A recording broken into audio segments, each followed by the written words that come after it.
Did Apple just announce AR unintentionally? It definitely felt like they were teasing something mysterious. Welcome to the Fast Forward Podcast, episode 27. Lee, we had a pretty productive weekend, didn't we? Oh yeah, had a good time in the six in Toronto. Went to the six. We went to our first Toronto FC game. That was a lot of fun. I had a lot of fun. I got really inspired after. I kind of hit my new Ted Lasso phase after, where I just wanted to consume more Premier League sports. Yeah, and for those of you that don't know, obviously, Toronto FC is a football club in Canada. Yeah. I don't know how many MLS. MLS. Major League Soccer, so all the Americans would know that. Oh, they know that? Okay. Yeah. I just didn't know how big soccer was at that level in the States. No, it is a growing thing. It's pretty big. We also went to the CNE as well, which was kind of lame. What's that stand for, CNE? I don't know. I don't know either. It's a carnival in Toronto. Canadian and match. it was just a huge fucking shit show. It was just packed to the brim. And getting away after the Toronto FC game to get on the streetcar to get back was an even bigger nightmare. It was insane. You should have seen the amount of people that were on that thing. It was Japanese subway status. Like, we were crammed in there, and like getting onto the bus was like, it was just like, you know, survival of the fittest. I'm surprised. Win or go home. I'm surprised that people weren't like hanging outside of it, you know. Canadian National Exhibition, by the way. That's what it stands for. That makes sense. Yeah, it was fun. There was a little racial confrontation that we had. Yeah. We saw some guy being a racist, actually. Yeah. And just saying like some weird comments like, that's not how we do things in our country. Basically, he was like mad that the two brown guys that had accents weren't single file in a line when there was a massive swarm of people when there's no line at all. Anyway, he tried being racist, so I like called him out in front of everybody. He didn't try. He successfully became. He was doing a racist act. Yeah, he had there's two Indian dudes, and they were just like, again, they were just chilling by themselves. If anything, they were being more respectful than other people because everyone was scattering. Like, there was no line. Basically, he looks over to them and says, hey, over in our country, it's like, or I don't know what it's like over in your country, but over in our country, you know, we respect the lines. It's like, as if, like, first of all, like India doesn't respect lines or something like that. I don't know. Like, I don't know. You should what. see their coloring books, man. There's shit everywhere. It's all abstract art. Yeah, and then also B, no one else was following it. So it's like, dude just like literally was like trying to have his epic racist moment and just freaking took it. Yeah, What'd you say? I dunked on him in front of everybody. What'd you say? I was just like, well, I just called him out for being racist. I was like, hey, like, first of all, how do you know they're not from this country? Why are you acting like that this isn't their country too? And then he said, like, this isn't how we do it in this country. I'm like, you're talking about Canada, right? Because what you just did is the most anti-Canadian thing I've seen. Like, you're not being tolerant of other people. And, you know, that isn't really Canadian to say something like that. I mean, it was pretty clear that he was being really rude, and he had no ground to be rude. So I guess the story, the lesson from the story is just like, if you see somebody doing some whack shit, just stand up for random people and call them out. That's our social auditing system. That's why I love society is like, you do something weird. Like, for example, I talked some shit about Android yesterday, and that's on TikTok now, and it's got like 100,000 views, and people are calling me out for talking shit about Android. And that's that's awesome. You know, that's beautiful. It is. I love that. Can you guys hear my fan, by the way? Like Eves? No, we never could. It was okay. Well, I mean, that's a great story and all, but guys, This is the Fast Forward podcast, so let's stop talking about yesterday. You know, and talk about tomorrow. I got my second energy drink ready. I'm just in a great mood today, guys. Let's freaking kill it. All right, well, welcome to the Fast Forward podcast. I'm your co-host Lee, and I'm your co-host Lewis, and welcome to the fastest-growing Canadian tech podcast in the universe. This week, of course, we're going to cover Apple's latest releases at their recent fall event, and we're also going to be talking about Amazon Alexa's fetish for poop. Oh, okay. Well, speaking of poop, we're also going to be talking about burgers, and we're also going to be talking about Wordle. And, Lee, I ain't got a rewind for you today. Lewis has got Storm's got the rewind. Storm's got the rewind, yeah. That was supposed to be a surprise, so, yeah. Oh, whoops. Yeah. This is why we need to script the intro, because I said fetish for poop, and I can't go back now. Yeah. It is what Do you it want is. to redo it? Yeah, what's going on? I'll just cut the first one or what? I mean, we can do it again. I like it. Let's roll with it. Yeah. We'll Roll the intro. We'll be forgiven. Roll the intro. So since I'm doing rewind today, it's not Storm, it's Marat's. Morats. Oh, wow. Morts. Morts. Murats. MROTS. Yeah. Oh Murat. yeah, Or Morats. Morats. Or Morats. Mr. Otts. Mr. Otts. Cool, So- man. Time to talk about Apple. Apple, we talked a little bit about this yesterday, Lee. I was a bit underwhelmed with yesterday's presentation, but at the same time, they're probably leaving this to be a little bit chill so that the next event is going to be a freaking slam dunk. Yeah. What do you think, Lee? Listen, I'm going to be called a fanboy or a shill or whatever the comment sections are. want to call me. I will embrace that. I love Apple. They make my favorite products. I don't know what else to tell you. Like, they make my favorite products.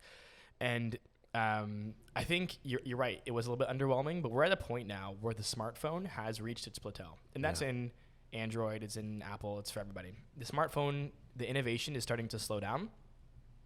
And Apple has moved on to the next platform. And I think you can tell when you look at their releases that their attention's elsewhere. And I think the iPhone is going to be an accessory to an AR device in the future. And I think that's what we can expect next year. I think Where do you think they're heading? Like, when you say that, what do you mean? I think that the iPhone will play a huge role in how you use their augmented devices, or the Reality OS they're calling it, Apple Reality. Yeah. AR, cool, right? Layers. I think what they're focusing on and what they've been doing is, and this is a thing that people always talk about, like, why are Apple's chips so good? People don't get iPhones to game, No. but they're the most powerful smartphone chips by generations. Like, they are 2 to 3 generations ahead of Android's best Qualcomm Snapdragon. Yeah. And for what? At this point, like even I was talking to Jason, he's like, what do I need a chip that fast for? Like, it's way overkill for pro users. Yeah. And I think the reason they've been dumping so much money into developing these amazing chips on these smartphones is to get their smartphone Ready for AR. ready for AR.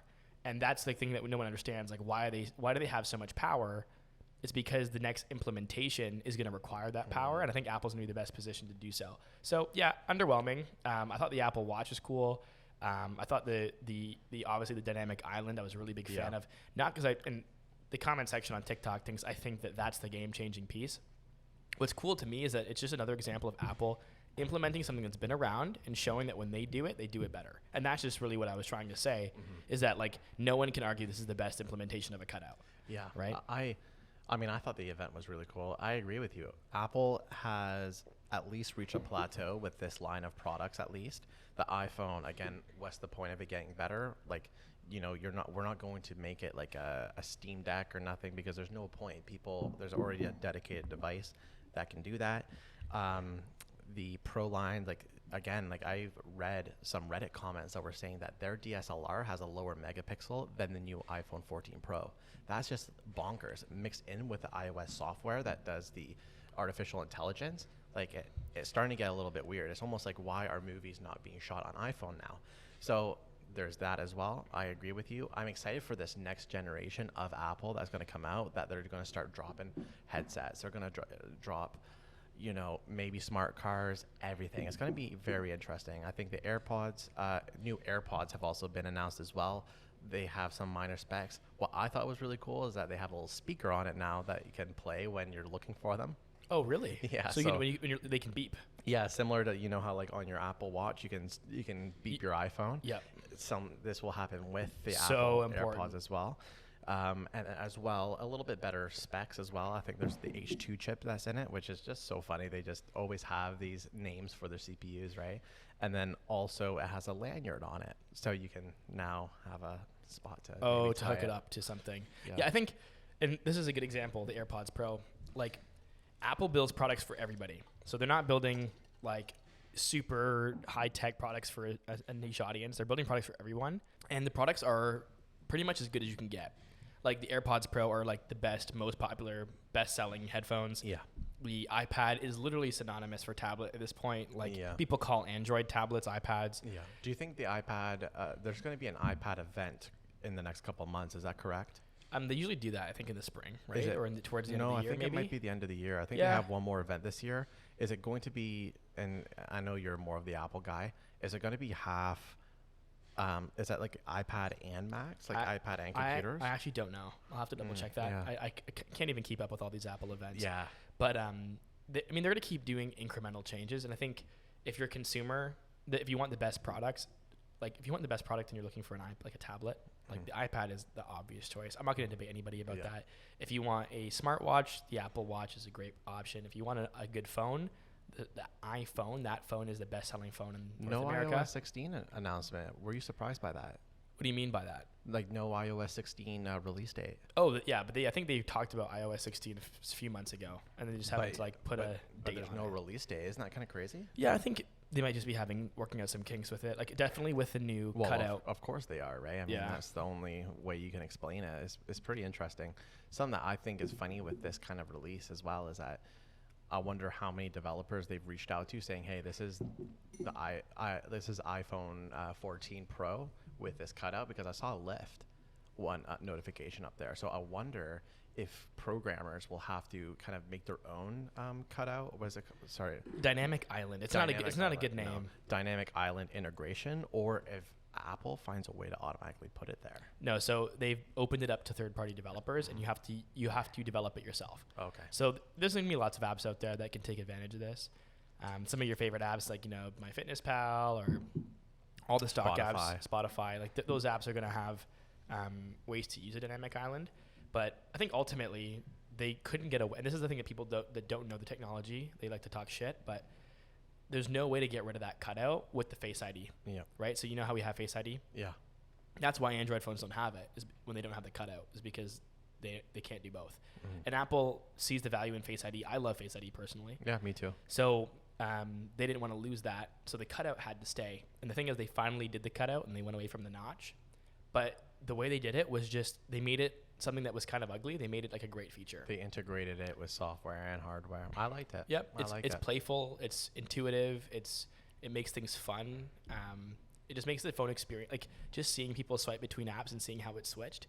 I'm like, that is, even though it's UI, UX, like you still got to put value on that, right? Like there's still, great designers had to develop that whole design system, and they did a great job. I think for me, it's what I love so much about it is that what I hate about notifications right now is that they're so intrusive. Yeah.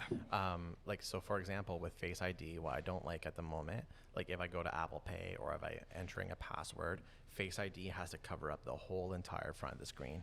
So that way I can't see anything. I have to like focus on basically a passive thing that's happening, right? Yeah. Like when I hit the enter button on my keyboard to log in somewhere, usually there's a little spinner. I can do something else. I don't have to like wait the whole entire screen. Well, what I think about this is it's almost adding a passive layer onto the existing iPhone so that with Face ID, it's now like it's showing me, but I can still like read a message or continue reading, or if it's like music's playing, I can see up at the top. Like it's a really good passive feature. It's like almost adding another screen unintentionally onto the iPhone. I think something that we don't realize we do a lot is we switch between screens a lot. So like you're on Spotify while you're working, you have to switch to the Spotify app and switch songs. Yeah. Do you know what I mean?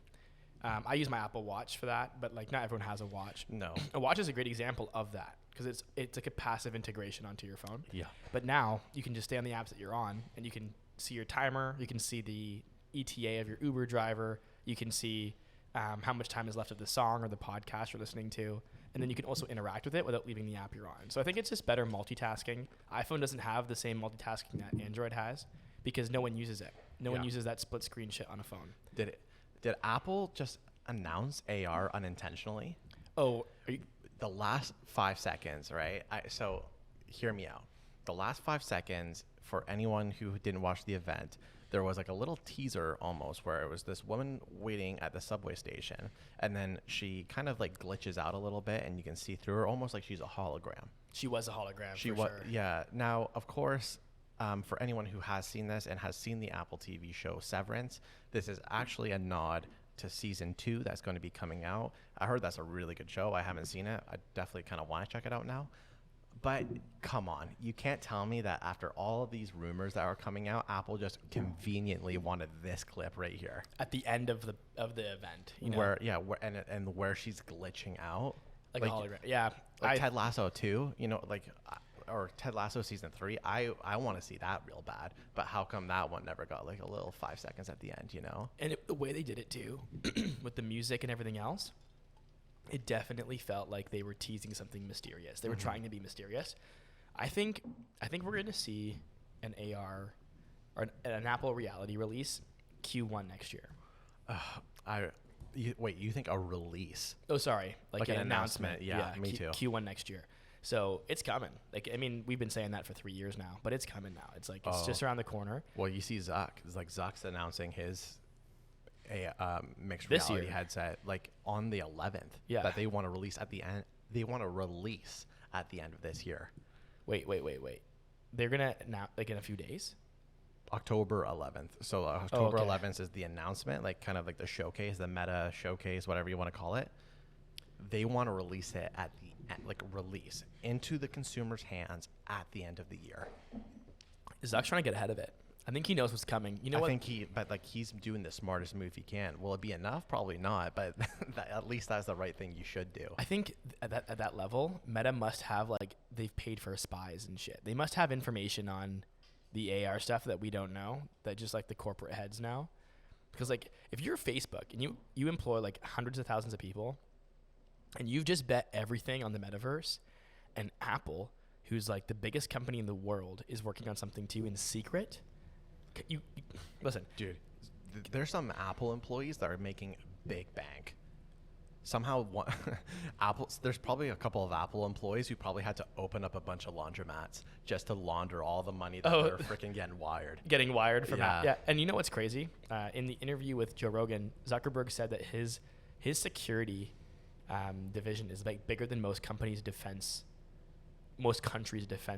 budgets. Oh yeah, they spent like hundreds of millions of dollars on security easily. How much do you think they're spending on security? On spies. You know what I mean? On spies, easily. Corporate espionage. There's lots of corporate espionage. I mean, for these companies, they have to. Oh yeah. They need to know. So I wonder what they know. I wonder if that's why they're trying to go quick, because they know something crazy is around the corner. Yeah. Or if this is just all in our head. One last thing I wanted to mention about the Apple event. I don't know if you guys heard about this, but Steve Jobs' daughter posted a meme about the iPhone. Yeah. Eves Jobs posted that meme of the... Eves Jobs? Eves. Oh, Eve. Eve. That's like Eves Cones. Eves Cone. Eves Jobs. Eve Jobs. I think her name's Eve. Like okay. Eve, Adam and Eve. Yeah. Because Apple. Oh, Eve bit the apple. What? Yeah, that's... Damn. I didn't even catch that. Yeah. Crazy. So Eve Jobs, she posted that meme of, like, the guy getting a shirt, and for Christmas, and it's the same shirt he's wearing. Oh yeah. And it's like, you know, me getting the iPhone 14. Like, this is the same phone I already had, which is funny because, like, she's obviously Steve Jobs' daughter, and I think, you know, from her perspective, she's probably thinking Apple hasn't innovated enough, you know, from what her father's done. And I think... I don't know if it's that deep though, because like even back, if you want to even go back to the original iPhone, like it's incremental steps every single year, right? But like when you look at the jump from 1 to 4, it's substantial. If you look from the jump from 4 to 7, it's substantial, but 4 to 5 is not too much, right? Yeah. At the end of the day, the meme that she posted was just pretty funny because it just shows how our consumerism is when it comes to the iPhone event. Like even myself, like I will say, like as much as I like to believe that I am better than all this, it's not true. I am a consumerist just like everybody else.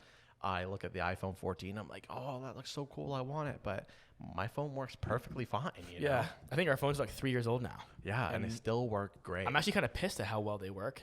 Tim Cook, can you do something about this? Because wait till iOS 16 comes out.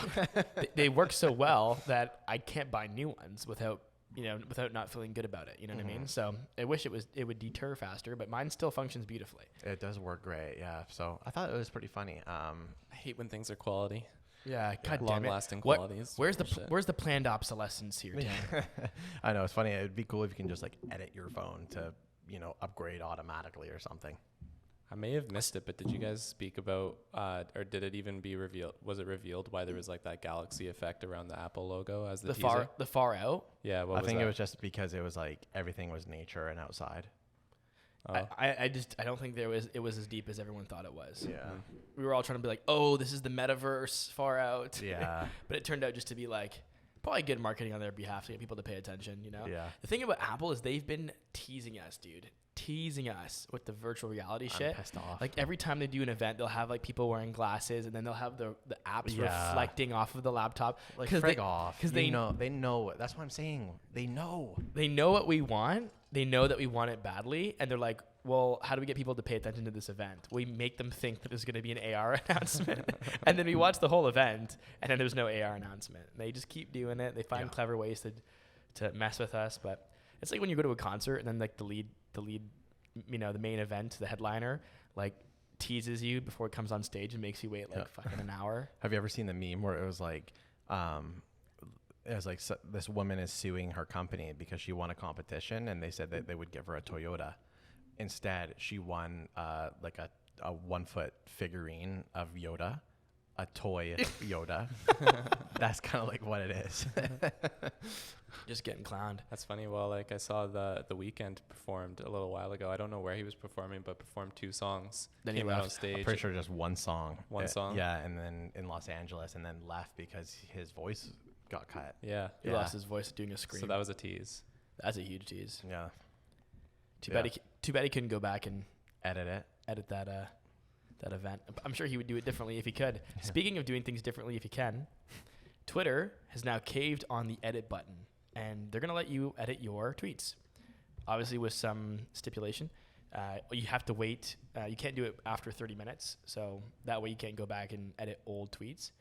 And an icon will show up to show that you have edited your tweet, and people can look at your edit history. So it's more for like people, you know, editing a tweet where they made a typo or grammatical error or something, or something went super viral with missing context, and they can go edit. I didn't know this would go viral, but I didn't mean it this way, or whatever, right? And people can see that. I guess one of the big concerns people had was that people could use this to spread misinformation. So they let a tweet go viral, and they swap the information for, you know, Biden tried to kill Trump or something. Yeah. But that's going to be kind of fixed with this whole editing thing. You only have 30 minutes to make the edit. So It's just like funny because I always thought that like this always was a complex problem. It seemed like with Twitter, you know, like changing the context up, you know, like the edit button. But it's been all these years and this is their solution. It seems like duh, you know what I mean? Okay, you only got 30 minutes to do it. Show that it has been edited. Like that's it. This should have been done earlier. And I think it's funny because Facebook, they do edits all the time to Facebook. Like Facebook's constantly changing. They don't give us any warning. They don't do a press release. They just fucking change it. Yeah. Often. Sometimes they do it like multiple different ways at once, where like all of us will get a different version of Facebook for the next couple weeks, and then they'll change it again. Yeah. They add new features all the time. I just like open my app and I click on the settings, and there's like all this stuff I didn't know existed. Like they've got like dating on there. What do they got? They got tons of shit. They got everything. They got like probably they have their own skip the dishes on there probably. Videos on watch, memories, gaming, reels, avatars. Like, do you guys have an avatar on Facebook? I do because I had to set one up with my Oculus. Oh, see, I don't have an avatar. Yeah. I just opened it for the first time. They got Facebook Pay. I didn't know that was a thing. Like, they just add features left and right. They don't wait for anyone's permission. No. And they don't ask for anyone's forgiveness. Twitter spends a decade like just contemplating an edit button. Yeah. That's the reason they're struggling so much, is they move at a snail's pace. Yeah. They're struggling right now because of Elon, but Yeah. Oh, yeah. I just also am not entirely sure why. Like, I mean, it's cool that they added this, right? But I don't know. To me, it was like if in my head, this was like, because I had heard that they were working on an edit button. Just something that I was thinking is that this is a long period where like this is like one of the biggest hardships that tech companies deal with right now. How can you deal with conversations where you can edit a previous thing?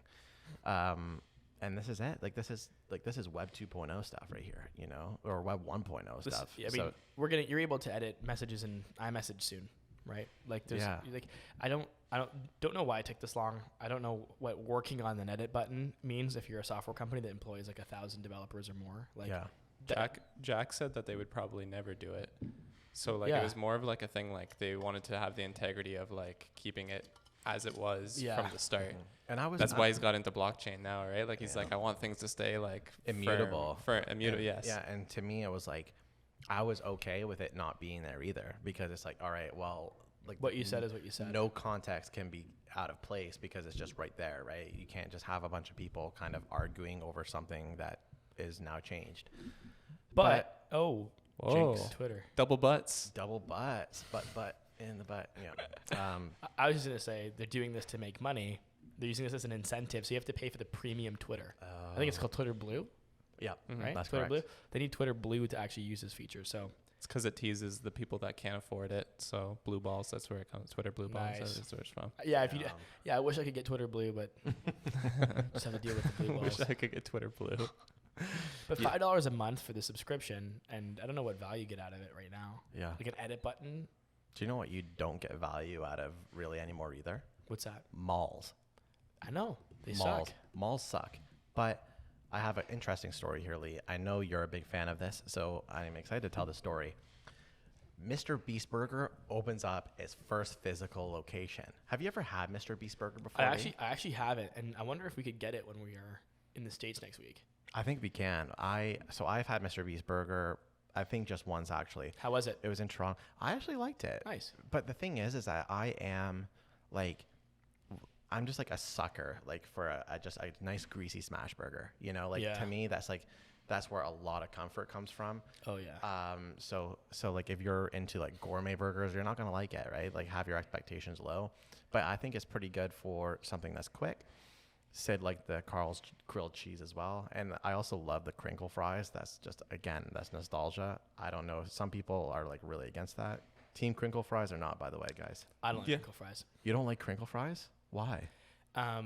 If we want to get deep down that rabbit hole, we can. But to summarize it, the ratio for sauce that it picks up is just too high.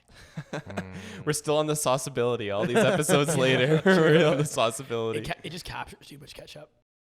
I thought he was about to tell this dark story, like a crinkle fry tripped him, his pants fell down in grade 2, and got embarrassed or something. I have nightmares to this day. That's a respect. The standard fry picks up the perfect amount of ketchup. I respect that take. I don't agree, but I respect it. So, really, there's more like ridges, you think, right, to trap the ketchup on the way up? That's too much. It catches too much ketchup. To me, what I like about it is that I'm always like, I'm just dipping it in. I don't scoop. I'm a dipper. So what happens is that like it catches some on the way up. It catches some on the way up, and then when you bite into it, the crispy part is like ensuring that there's a lot of crispy aspects, but it's kind of thicker than like a McDonald's one, so there's a lot of fluff on the inside. It's a good. I don't like the fluff. You don't like the fluff? No, I don't like fluff on my fries. I just love potatoes. I've never met a potato I don't like. Yeah. That's the real truth. My favorite are McDonald's fries. It's hard to beat the goats, right? They're like so good. Yeah. But anyway. Tell me about this burger. Yeah. Mr.Beast Burger was able to open up over 1,000 locations instantly thanks to its ghost kitchen model. And a lot of people have also copied this model. DJ Khaled, Rick Ross, Steve Aoki, like lots of different, personal brands. Lots of personal brands. Quick aside, Steve Aoki's dad started Benihana. I found out pretty recently. Rocky Aoki. What's Benihana? It's like where they cook in front of you, like the famous one. Yeah, I heard about that in a podcast recently too. Yeah. That's hilarious. Yeah, so he started his own restaurant. He comes from money. But they're not allowed to touch the money until they're like 44 or something like that because their dad passed away. So all the kids had to wait. Damn, I didn't know that. Until So he had to get his own. There's like a thing around that, yeah. So Mr.Beast Burger just opened up its first physical location inside a New Jersey mega mall and was slammed with fans of Mr.Beast. So we all know that malls are a dying breed. Lee, how can malls pivot from the consumer place that no one wants to go to a place where people can go? Do you think Mr.Beast Burger is a prime example of this, or do you think this is just a little one-day thing? I think Beast Burger and this specific release that drew crowds of thousands is an example of an experience. I think eating Mr. Beast is an eating experience. It's a restaurant experience, and ultimately that's what malls need. They need great experiences. What we see in malls today is that historically the model's been for a mall is you find your anchors, right? Your anchors provide staples to customers. So that's Sears, Sport Chek, Toys R Us, for example, at our mall. And those are things that people need. They need sporting goods. They need blankets and makeup and clothes. Yeah. And then they need toys, right? And those people, they get these big retail locations and they anchor your mall, and they typically pay a lower amount per square foot. And then because those big draws bring in so much traffic, they then sell that traffic at a premium, and they charge other mall tenants a premium on real estate. Get them up, yeah. So for a small shop in a mall, you might spend somewhere like $5,000 a month, where literally across the street in the same neighborhood, you would pay $2,500. And that's because the foot traffic that the mall has created from those big draws, you have to go through the There's mall. There's value to that, yeah. But what's happened is that all the big tenants have been collapsing. So those big giant, mammoth companies like Target and Kmart and Sears, Gap, yeah, whatever. These anchors have struggled to survive, and if they do, it's typically through e-commerce, right? And some of them are doing really great. Toys R Us, for example, is like better on e-commerce probably than they are in person now. And that takes away the whole model.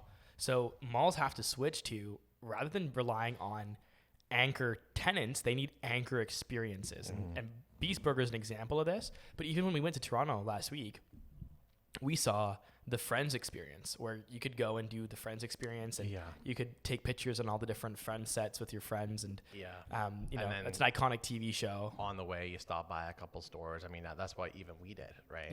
Yeah, so that's an example of using experience. But it's so much work to do experiences and to keep people coming. So I think what I see, if the question is how can malls be improved, I think you need permanent experience-based businesses. So trampoline parks, arcades, barcades, those types of things that people are wanting to go to. You give them a discount on their rent so they can come into your mall and take advantage of the retail location, the parking, the infrastructure, and then that foot traffic is back again, and now those other mall stores have a reason to come to your mall. They should also make it more like an event venue versus like a mall, like just like a mall, because it's just so boring in there, right? And the issue too with when you bring in experience-based things as well is that you're right, like that's going to be the new anchors, but the issue is that a lot of these places have separate entrances. So what ends up happening is that they just go right to the entrance they want to go into and right outside. So it'd be cool if they also had some sort of event system that go on as well.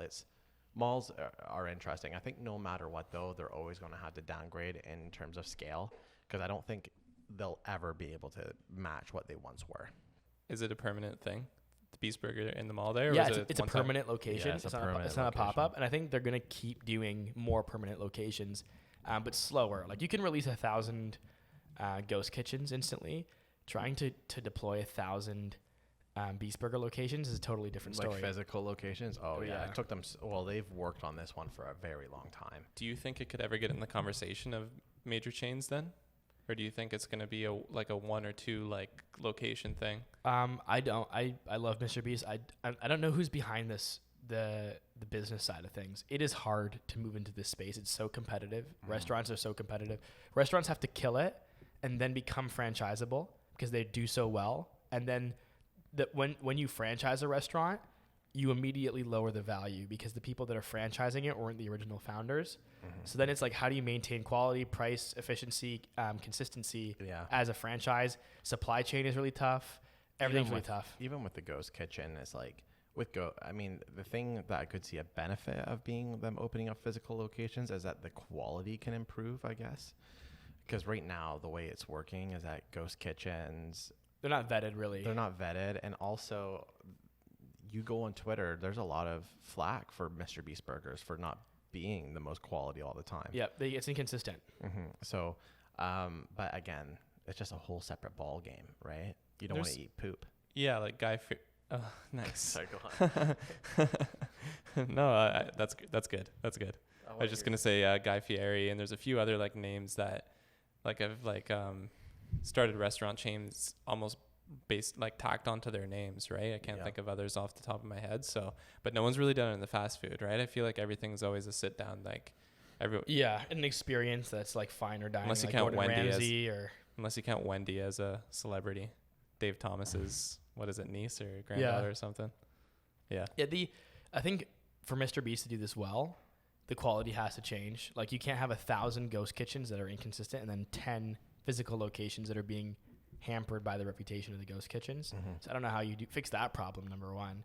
And then number two, it's just a really hard brick and mortar business to be in. So if you're him, do you go all in on physical, or do you try and stay middle, or do you go Ghost? I think honestly the Ghost Kitchen's the best model. It's like super Yeah. high profit, and he can play it out for a while. But I think Mr. Beast's best bet, I'm just gonna say, I don't even know if this is like something he's thinking about. I think he needs to create, like, Mr. Beast Burger's a great example because it covers like UK, North America. But I think he should build like amusement parks or some shit, Yeah, that'd be pretty cool. like Beast World. I mean, I think that probably up there. His new company, Feastables, they have the old CEO of like Hershey's or something. Like they appointed him as the CEO. So like it's gonna be probably a pretty big brand. Oh yeah, and the thing about, like, imagine going to Mr. Beast World, or just call it Beast World, and then there's all these different challenges, like just like you would at a carnival, right? But they're like Beast inspired, and then there's Beast Burgers on premise. There's like vending machines with Feastables. Yeah. And then honestly, Gary Vee talks about building like a new Disney. I think Mr. Beast is better positioned for it.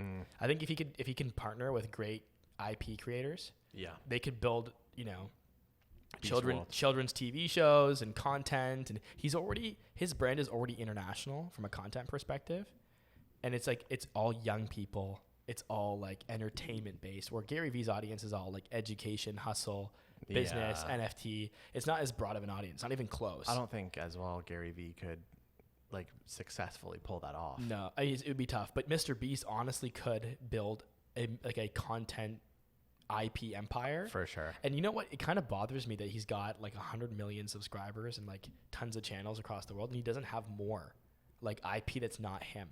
Because like if he wants to ever get out of the grind, he's gonna need like collections of characters, like a media company. Well, they do like gaming, right? But it's all Mr. Beast though, right? Is it only him? It's him gaming. It's him reacting. This guy's a fucking dude. He's literally like on a treadmill. Yeah. The poor guy. He is like between videos, like they're working around, but it's all built on him. And his friends don't have as much.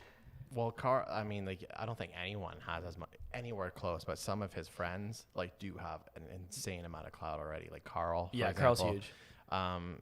Also, too, like you see people like Babish. They create like media companies where, like, if you go on Babish's channel, it's not just him; it's other people posting on that channel. But they're not as the issue is they're not as successful, nowhere near as successful. You see Babish post a video, 4 million views.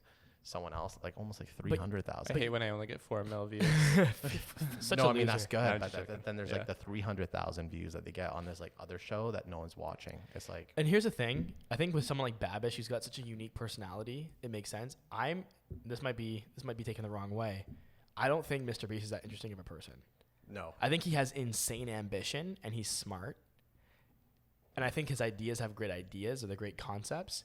So, but I don't think he really is that compelling to be in the videos. No, he's not. It's not him specifically. It's just his ideas that do well. And his execution. I think even more than his idea. Honestly, I think there are other YouTubers with better ideas than him. Yeah. But he just executes at like $2 million a video, and it's just like there's no one you can compare it with. Mm-hmm. I just think he should start building up like personalities or characters, or trying to do animated content, or just trying to like do other like. Oh, you mean like Gary Vee did? Yeah, like Gary Vee. Like, I'm just joking. Yeah. Like, I'm serious. Counterpoint. Gary Vee is the next Disney. I think Gary Vee has the right idea. I just don't think Gary Vee can execute it the way he can. Because if Mr. Beast put out an animated TV show today, literally 100 million people watching that. Yeah. That's fucked. He could literally, and it would go to Netflix, it would go, or Amazon, or it would go to Disney. I don't know about Disney. Somebody would pick it up, and he would have the restaurants all over the world, and he'd have TV shows all over the. I just don't know why he's not doing that. And he's so young. He has so much time, really. Last thought is that How to Take Over the World podcast said the guy host that told Mr. Beast that he most resembles Disney when he was doing that, right? So I don't know if that planted the seed in your head to come up with it. Maybe that did. Honestly, I'm thinking about that now. It probably did. Yeah. Because like a Beast World would be epic. It would be. And it would crush, and kids would be. If you make Mr. Beast, honestly, again, this might come off fucking like a bad take here, but if you made a Mr. Beast world today, more kids are asking their mom and dad to go to Mr. Beast world than Disney. Yeah, honestly, I think they need an animated show. all the like Chris, Carl, Chandler, they're all pretty animated as is, and they all kind of have like a cemented like personality. Yeah, fucking Chandler is such a weird guy. Yeah, he's like you got Goofy, right? Yeah. Then you have like the freaking Carl, who's like a little like Donald Duck or whatever, something, right? Basically, they could just today, like literally, let's just say we don't even know what the characters are, what the world is like. If you just call it Beast World and it's a mystery, and like he literally doesn't tell anybody, kids are begging their parents to go. Yeah, kids are like, "Can we go there for summer vacation? I want to go to Beast World." I think kids show up to this park and they just lose their shit. Yeah, you know how kids are, always talking about poop. Yeah. Actually, funny story. Kids yelling poop at Alexa is making musicians bank. Really? Yeah, trying to get like, why do you think that would be the case? Just like maybe Alexa automatically tries to play something in relation to poop, and then people kind of like set their keywords up high so that they can like get their music played. These guys literally make songs that are built for the poopy stupid head, poopy pants. They make songs specifically for the things that kids say, and then Alexa plays them. And then on Alexa Music or Amazon Music, they get their checks. That's where they make their money. So wait. Poopy heads. Sorry, is this hyperbole, or are you these people are actually called poopy heads? Well, the top song that comes up you're going to play it, okay? Wait, Poopy Diaper by Mike Beilenberg. This is called Poopy Stupid Butt. If I'm 6 years old, I'm losing it to this though, right? So in the article, he said he basically asked like, I think a family member or something, might have been like 4 or 5 years old. And he said, I'm gonna make a song. What do you think I should make it about? And then the kid said, "Poopy stupid butt." And then he said, "Sure." And he made the song. Wow. So visionary. I mean, Gary Vee actually said this a long time ago. Speaking of Gary Vee in the last story, he said poopy butt. He says poopy butt a while ago. Poopy butt? Stinky poopy butt? He used to talk about how that the world needs to optimize for voice, just like it's optimized for search. Yeah. So we right now, you type things a certain way, but then you speak them differently. Yeah. And the things that people can type, sometimes they're too young to type, but they can say. So there's a whole market of things that kids are trying to search that they're searching with voice. And I mean, you've seen this happen before. Like people, I don't know if you've seen these videos. Kids are like, ordering $1,000 worth of toys on Amazon just by like asking Alexa, I want a Paw Patrol set. And I want a Star Wars Lego set or something. Yeah. And Amazon's asking no questions. Like, yep, charging mama's card. Boom. It's like, that the kids are not being specific enough, right? Yeah. They're not saying the 75-piece Founders Edition. They're just saying, Amazon Alexa, can I have a toy box? And Amazon's like, yeah, we've added 3 to cart and we've charged your card. You know what I mean? Like they're just taking full advantage. They ain't even choosing Amazon's best either. They're picking the most expensive one. Oh yeah, not the prime suggestion. It reminds me, it's like, how like there's a classic quote by Bill Gates where it's like the internet is going to be revolutionary to the human race, and then like cut to like a picture of Shrek twerking or something. Yeah. That's kind of like what this is right here. Gary Vee's like, the world has not been optimized for voice. It's going to be a crazy future where you can control stuff with your voice. Meanwhile, poopy butt, and then poopy butt. Musicians building, basically potty language songs for kids that are accessing. I think it's pretty funny. I'm thinking maybe we should jump up into the studio and go record a bunch of like, potty songs, and then just put your stuff that you already have up. Nice. Oh my God. I mean, there's definitely some potty talk in there. Dude, you just got fucked. Roasted. Boom, roasted. Dude. Oh my God. You dunked on me hard there. Oh my God, dude. Should we just start the pod now, or? Dude, that was horrible. Dude. Execution. Dude. In Street Fighter where it's like or finish him Mortal Kombat. That's what happened there. Dude, you didn't get finished. You got freaking murked. Oh, well, shit. Man. It's okay. I forgive you. Yeah. Geez, Gonna go home and cry myself to sleep. Oh. We could go make some songs, and we could wipe our tears with money. Yeah. Or you can do the day's Wordle. I don't play Wordle. Do you play Wordle, Lewis? Not anymore. I kind of stopped playing it. I'm kind of over the phase, but it's still extremely popular. I think everyone who views knows exactly how well Wordle has done. But is Wordle still as hype as it was? I don't think so. No, but again, it's not expected to be. But here's a little history. The New York Times bought Wordle for low 7 figures. So I think it was like 1 to 2 million, I think the guy said. This has already paid off massively in terms of viewers and similar games that the New York Times has. So a way that the New York Times helps fund their, journalism is they have like a subscription that you can access their catalog of games like Spelling Bee, Crossword, and some more. Wordle is still free, of course.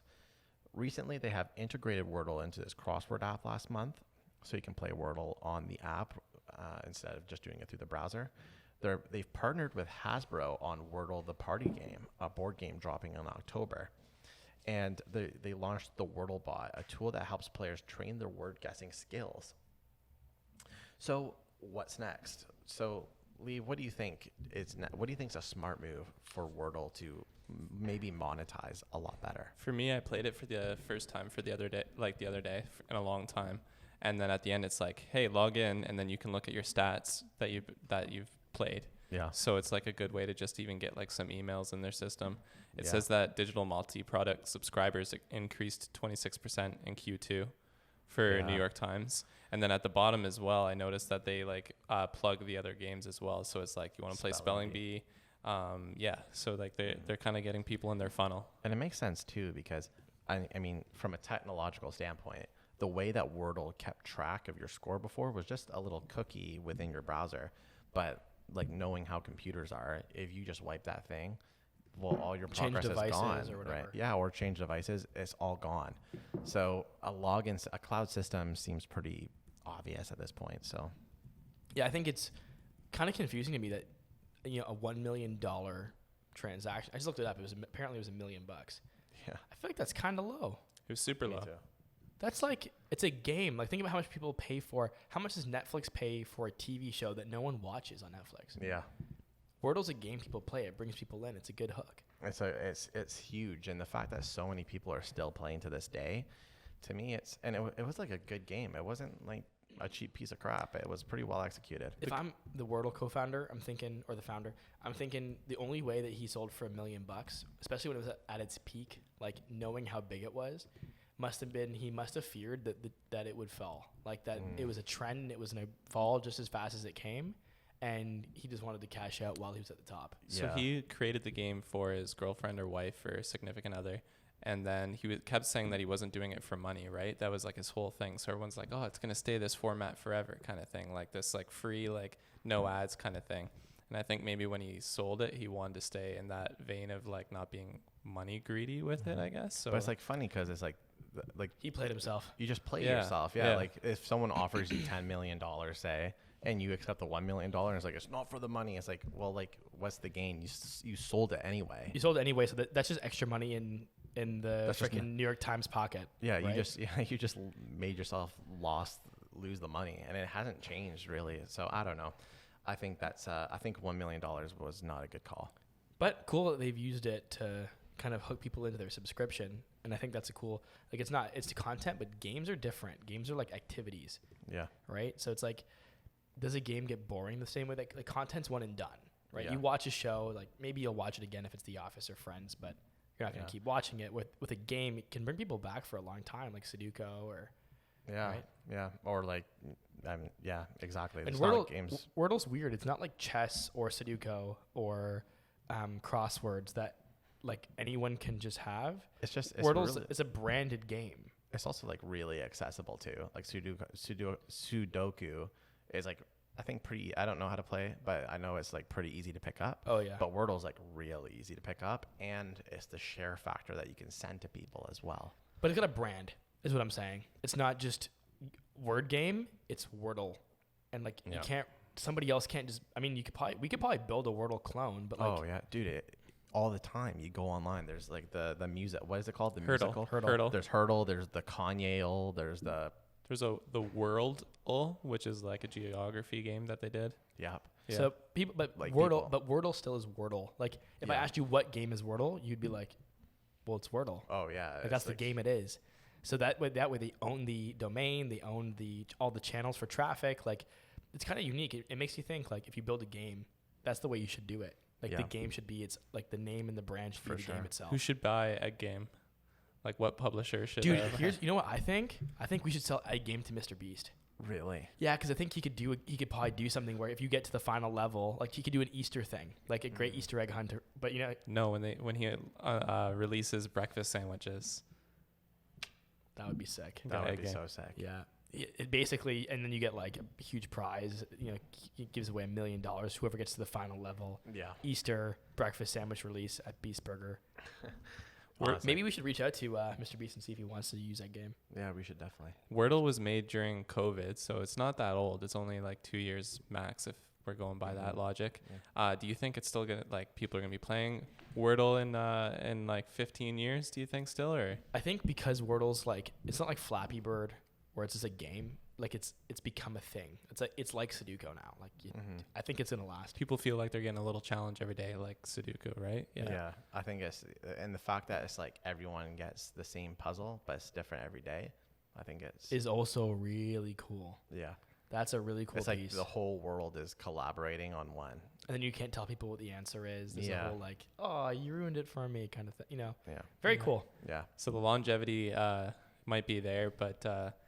How about some of the games when we played as kids, like with like our, I don't know, like Tamagotchis or like.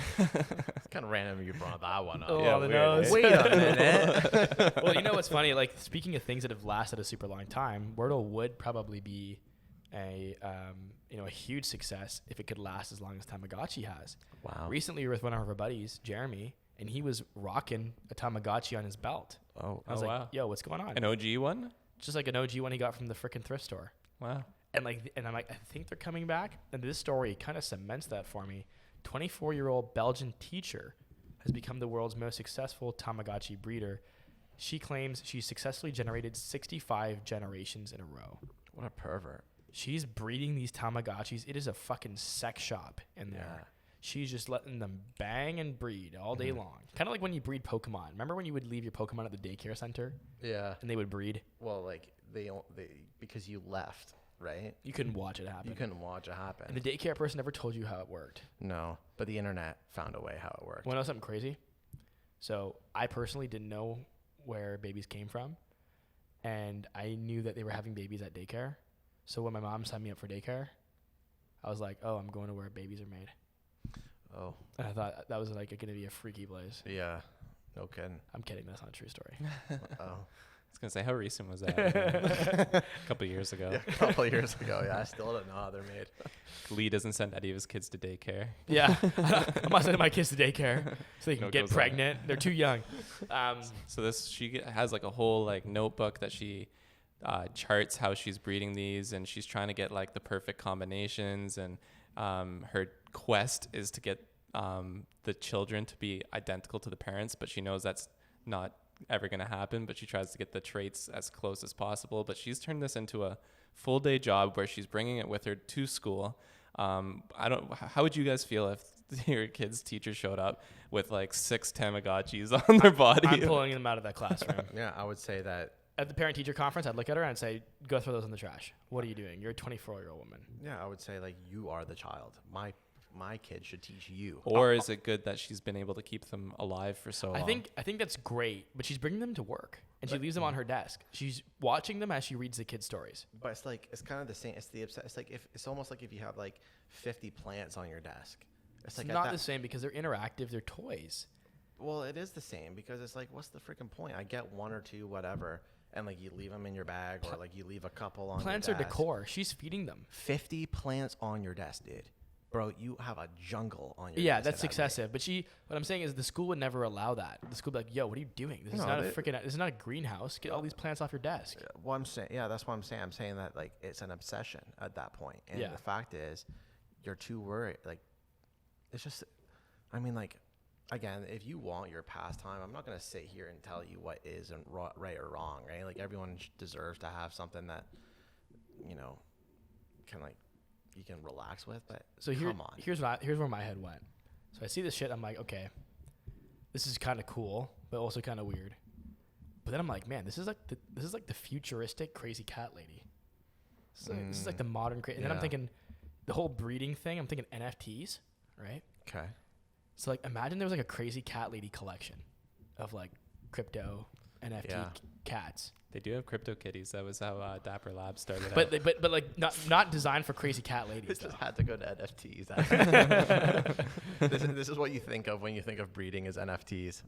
Or I don't know if those are like a limited. I don't know. I don't know anything about crypto. I'm just thinking like this. You know, you meet a girl and she's like getting way older and she doesn't have any family or whatever. And today that's a crazy cat lady when she's got like 10 or 20, 50 cats. 50 cats in her house. She's alone. Do you think like in 50 years she just has a crazy NFT OpenSea profile and she has like a ton of like cats that she's breeding on a blockchain and she's like taking care of them? And I could probably see like a bunch of like digital versions of cat. Like imagine it was on your phone as an app. So the NFTs are yours. You can breed them, and it's kind of like was it Neopets on DS? Yeah, Neopets. Where you like open the app, you play with them, you check on them, you take care of them, you can breed them, or like Nintendogs. Nintendogs. That's what I'm talking about. Okay, Nintendogs. yeah. That was crazy. And now they have the voice thing too, where if you give it like 4 lines of your dialogue, they can make a voice speak like you. We were talking about this a couple pods ago. Oh yeah. With Morgan Freeman. On Tamagotchi? No, just in general. Like that's the technology coming. So maybe like attach to these NFTs, like your pets, you like get some noises from your pet, and then they have it like interact with you like beyond the grave maybe, and that's how you can like stack up the cats. Oh my god. Recording your dead animal's voice. Well, before it's alive. But like playing recordings of a dead animal back to you in the future to like preserve their voice. It's some pretty. They're able to take all the samples and then put it into your, and then your dog barks. You know what? Even cooler. What if the dog just spoke like straight English and it was like your own grandpa, and it was like your grandpa in dog form. So now we're crossbreeding in the digital space. In the digital space, yeah, that's when you can just sell your grandpa. At that point, your dead grandpa just gets sold on the NFT. On the NFT market, yeah. That's what I would do in the future. Is like just freaking acquire everyone's dead relatives and say that they're mine now. It's like your dead grandma, you loved her. Here's two ETH. There's 2 ETH. Yeah. Rappers are like, I have all these dead presidents in my pocket. Luz is like, I have your dead grandpa in my pocket. Like the new flex. Yeah. That would be kind of cool though, honestly. Like a way to like, I feel like it'd be weird if it was like your grandpa's face on your phone. But like if you had like a little like game where you took care of a puppy and it was like a family member's voice on there, it'd be kind of fun. Yeah. I don't know if there's a market for that.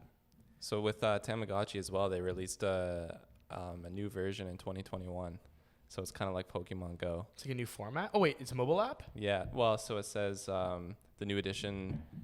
It's somewhat like Pokemon Go, but users have complained that the camera quality is too low for all the stuff that they have planned for it to be fully realized. But it's like a watch. If you look up Tamagotchi, if you go to the Notion doc and go to Tamagotchi Pix, Pix, you'll see kind of the features that they have. So they've kind of brought it back.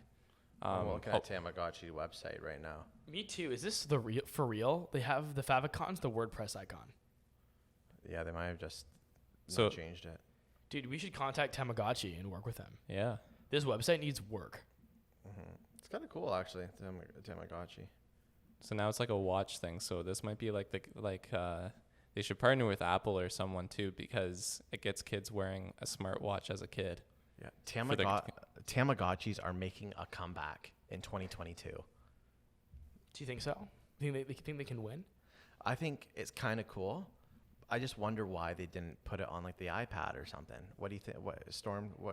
Finish what you were saying? No, I was just gonna say like having it on your having a smartwatch for kids kind of gets them just used to the smartwatch idea, right? So it kind of like can on-ramp them to buying future smartwatches as well because they're used to it.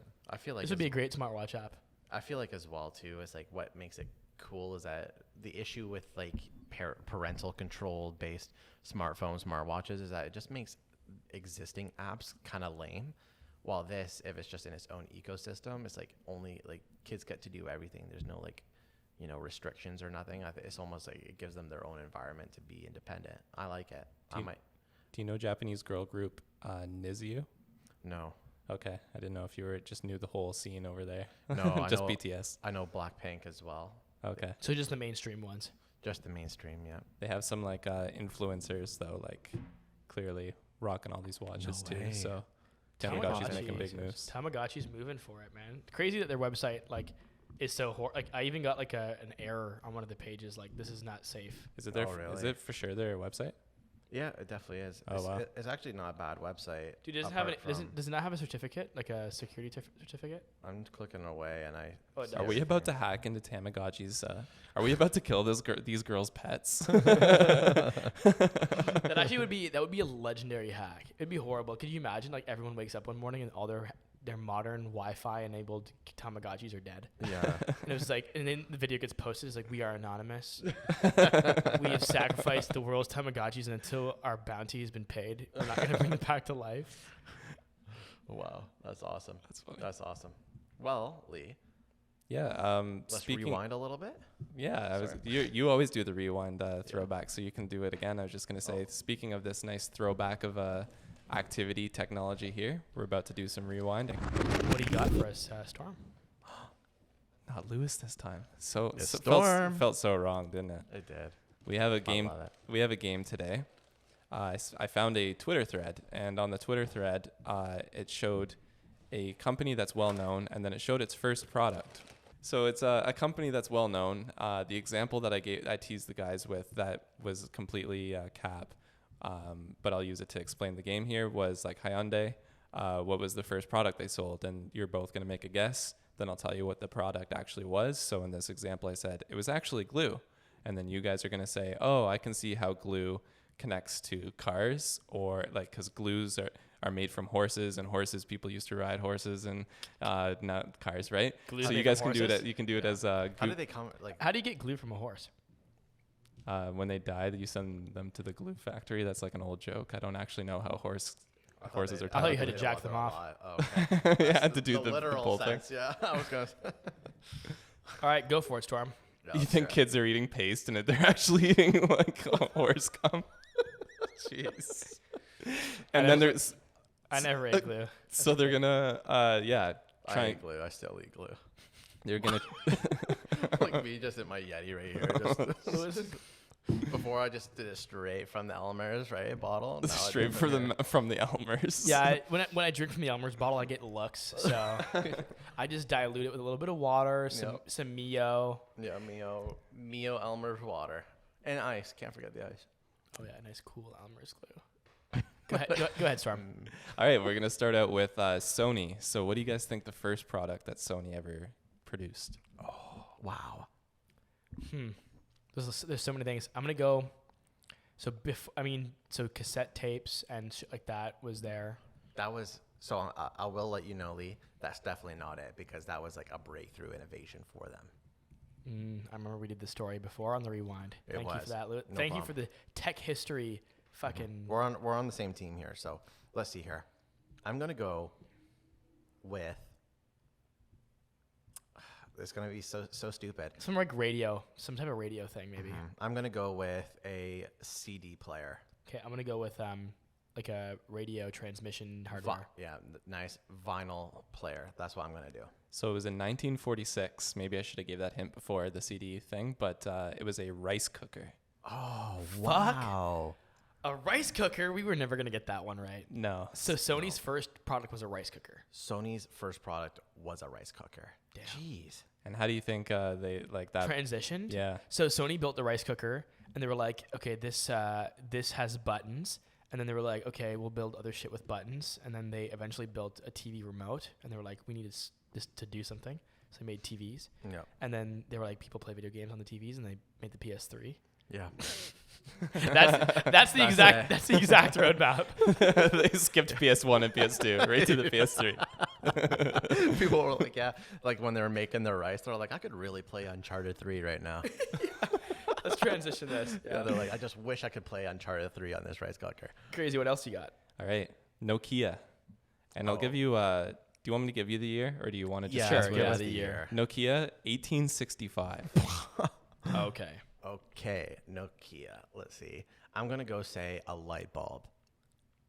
1860. I mean, I don't know my history. I'm gonna say, they made some kind of 18. Yeah, does that make you guys look sillier by me giving you the year? Because if you say something like That's totally. Yeah, it might make me look stupider. I'm gonna say like they built some kind of like military related technology. I'm sure the military uses this, but it was toilet paper. Oh. Wow. Okay, I was totally off. So I don't know how you guys are gonna do it, but how can you connect a Nokia with toilet paper? Their products were phones for are shit.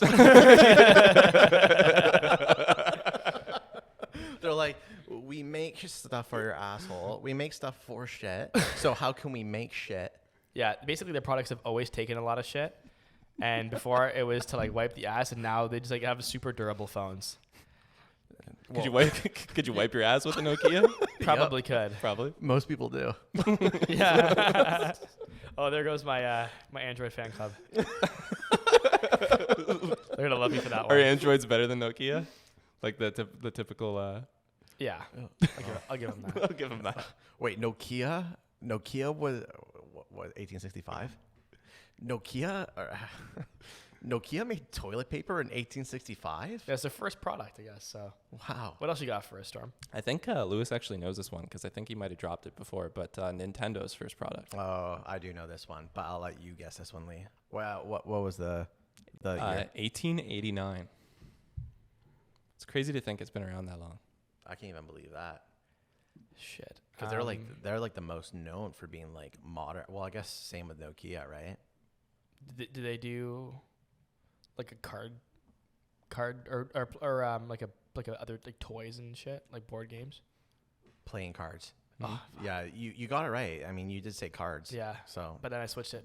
yeah. Dope, nice. Yeah, cool. I was thinking like they make entertainment for kids, but I was gonna say they made TV shows, but I'm like, man, it's even 18. Yeah. I can't even believe that.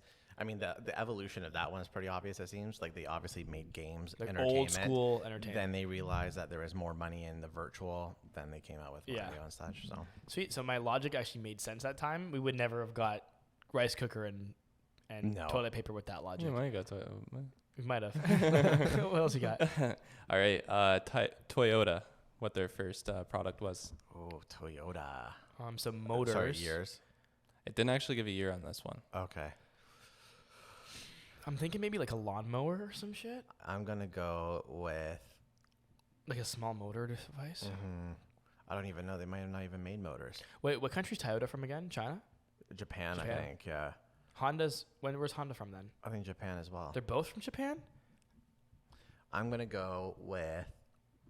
And just so to be clear, I said Toyota, not Toyota. Toyota. Oh, okay. Never mind then. If that changes your answer.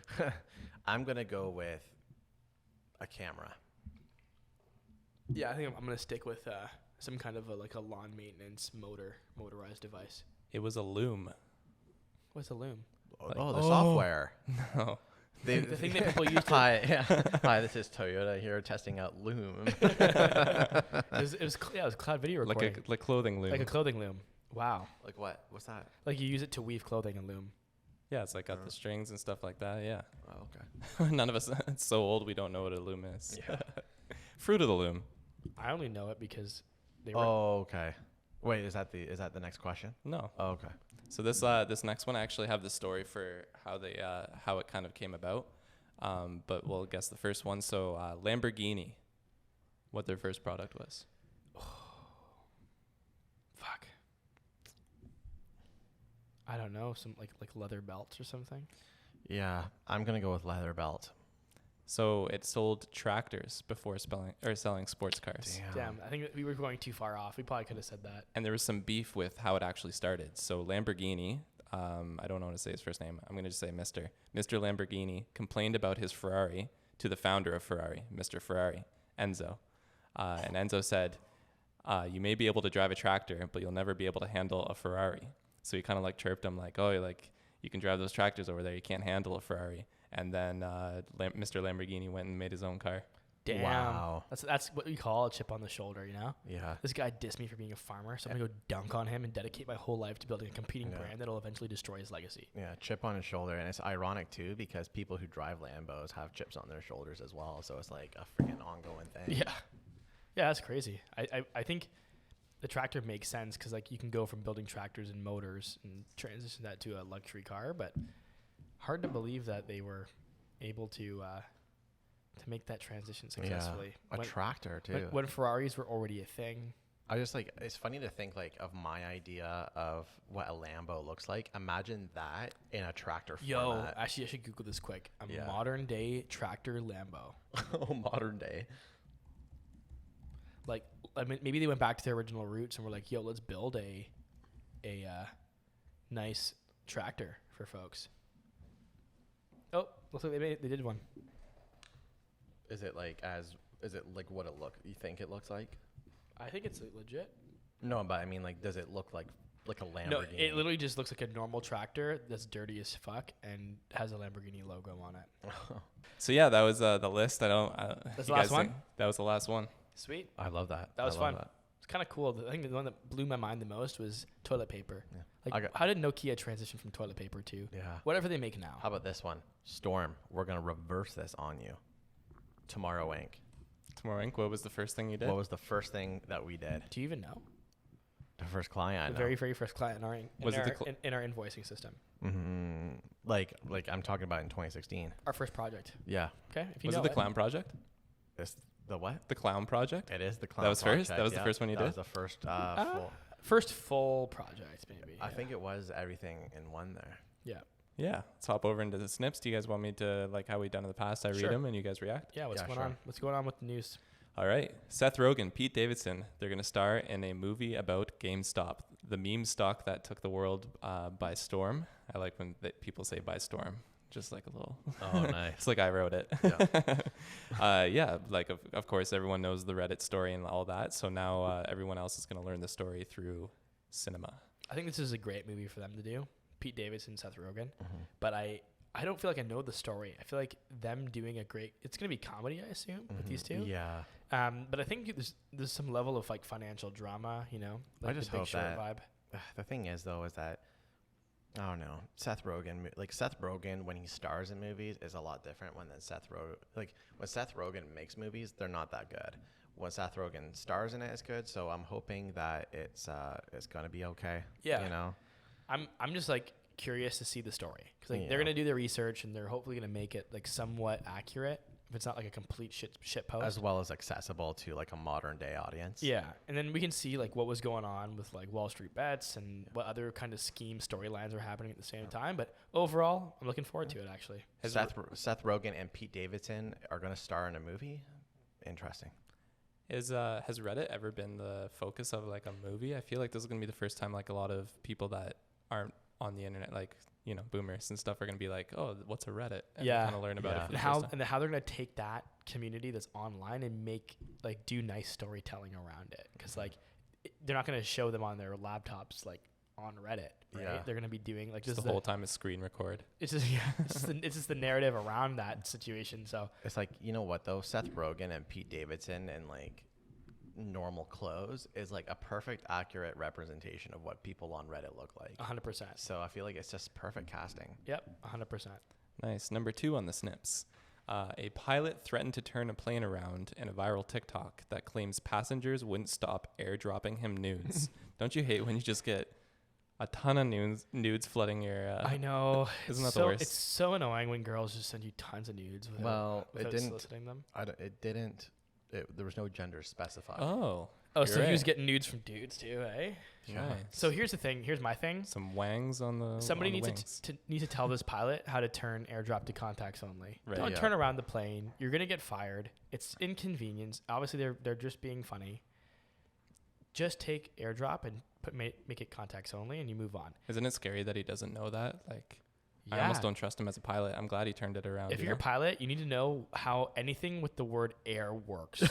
and you better not be tripping when the word drop enters the equation. You know what? If pilots don't know what airdrop means, I'm happy about that. I don't want nothing dropping in the air. Yeah.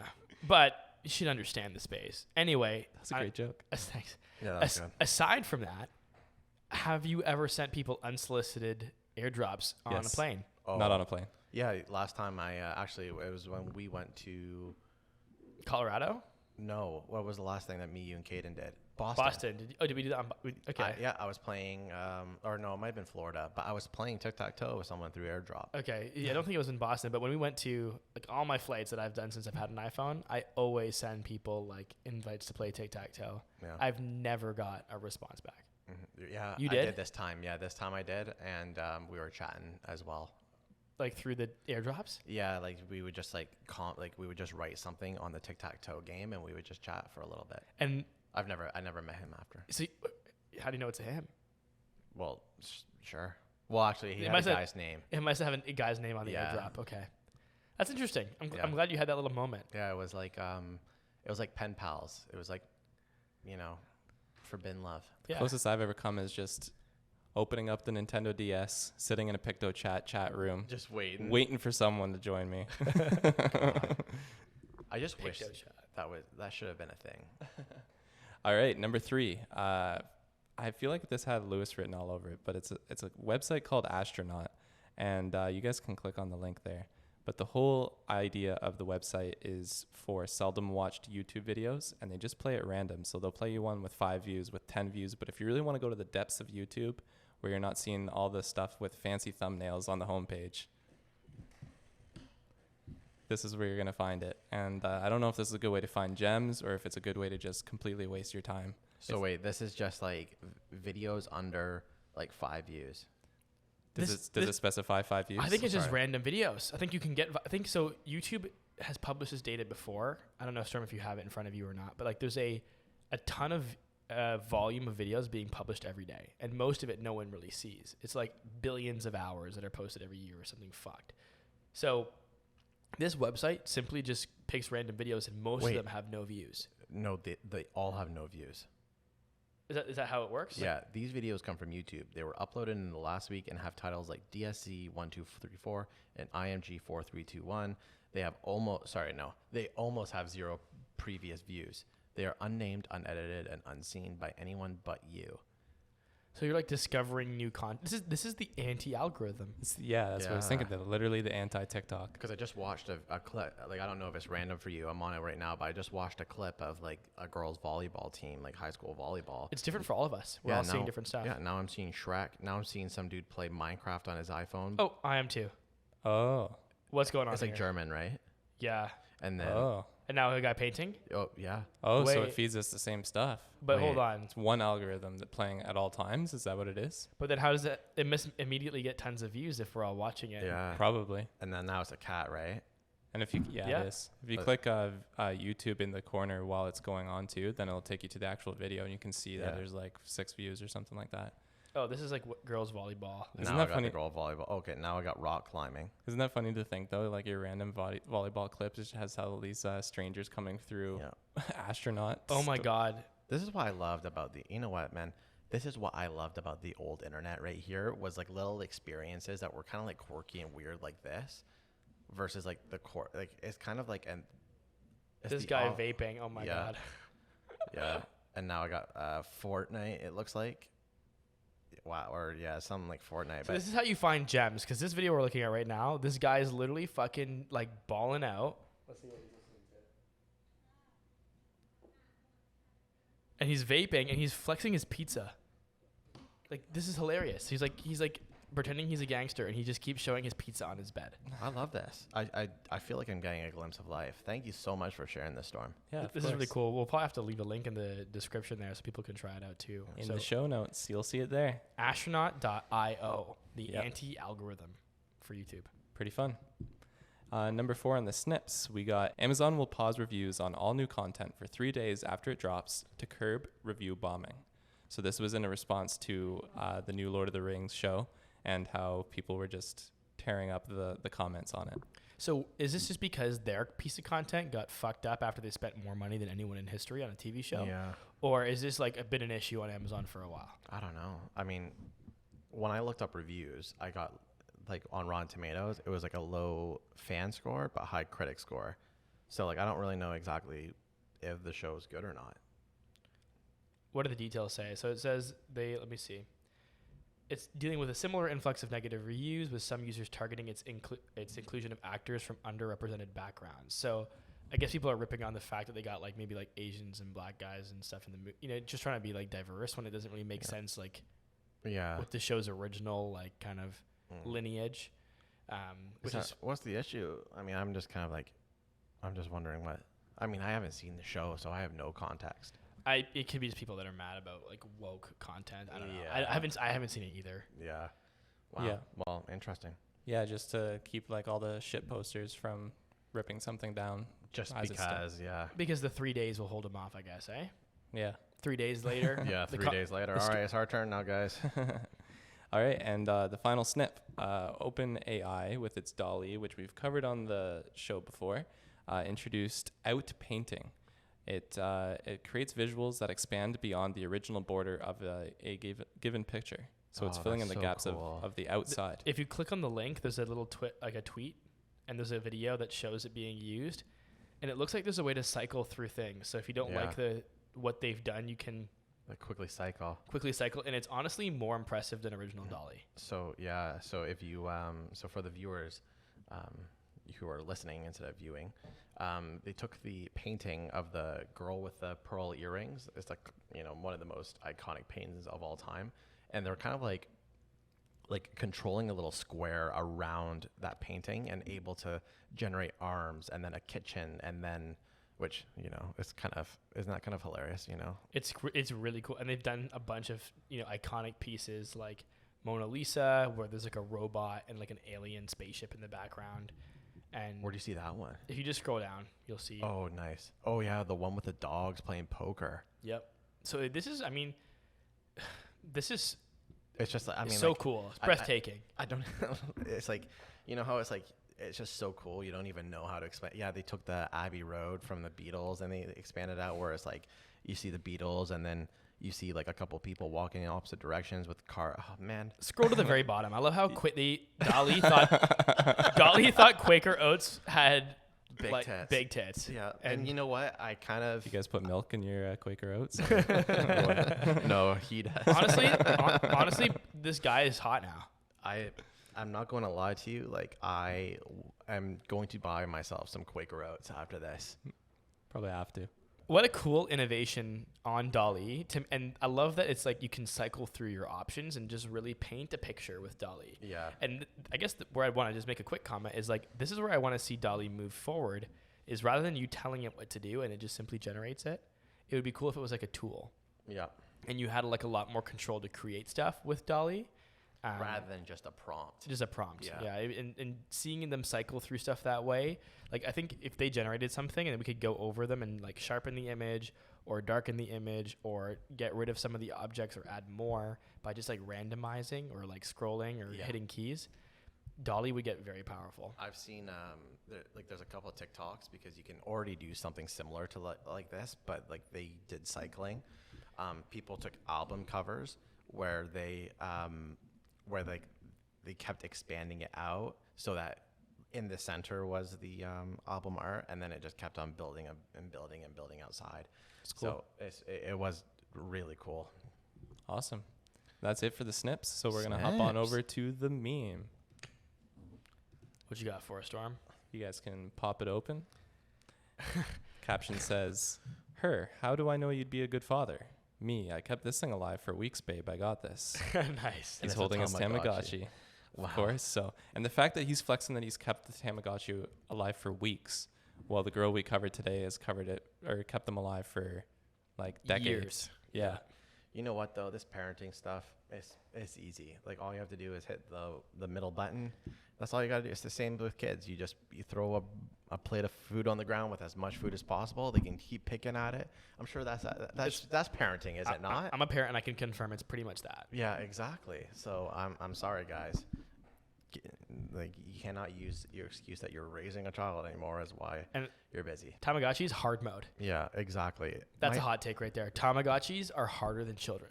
Yeah, it's harder to keep a Tamagotchi alive than a kid. Like right now, my kid is on a 4-day fast. He fasts for 4 days and then eats for 1 day. That's like super efficient, right? He's more productive. He's that keto. Way. He's getting his ketones. Yeah, he eats elk meat only on Saturdays and Sundays. Elk meat only, and then alkaline water. Mm-hmm. Yeah. and then he fasts. Yeah, he's on a cut. Yeah. Well, He's 4. He's fasting, and where can people fast forward? Oh. They can fast forward on all their favorite platforms, and they can follow us on social media on all your favorite platforms, Instagram, Twitter, YouTube. And don't forget to leave us a review. And if you've been listening all the way here, let us know. We can't wait to hear your feedback. Thank you very much. Make sure you go onto Instagram, TikTok, and YouTube to see shorts of this podcast. You'll see a lot of it. You'll probably see a lot of comments hating on Lee lately because that seems to be the hot topic right now. Yeah. Thank you for the answer. Lewis is loving it because he got hated on so hard. You know what? I was like, turns. so I tell Lewis, I'm going to go record a hot take today. And he's like, hey, don't do that by yourself. Do it with me. I'm like, all right, fine. So he convinces me we do it together. He's not in the video. He also recorded it with his Google Meet, and then he edited it in such a way that I just got totally dunked on. Like so the part where but was the context different? oh yeah, it was different because like in the video it's like I go, this is the last nail in the coffin, and then he shows a video like an animation of Apple like putting Android in the coffin, and like everyone in the comments was like, how is this the end? How is this like dynamic island the end of Android? What I was trying to say was the conversation about how Apple is always doing what Android does better. This is the last nail in that coffin, like feature improvement.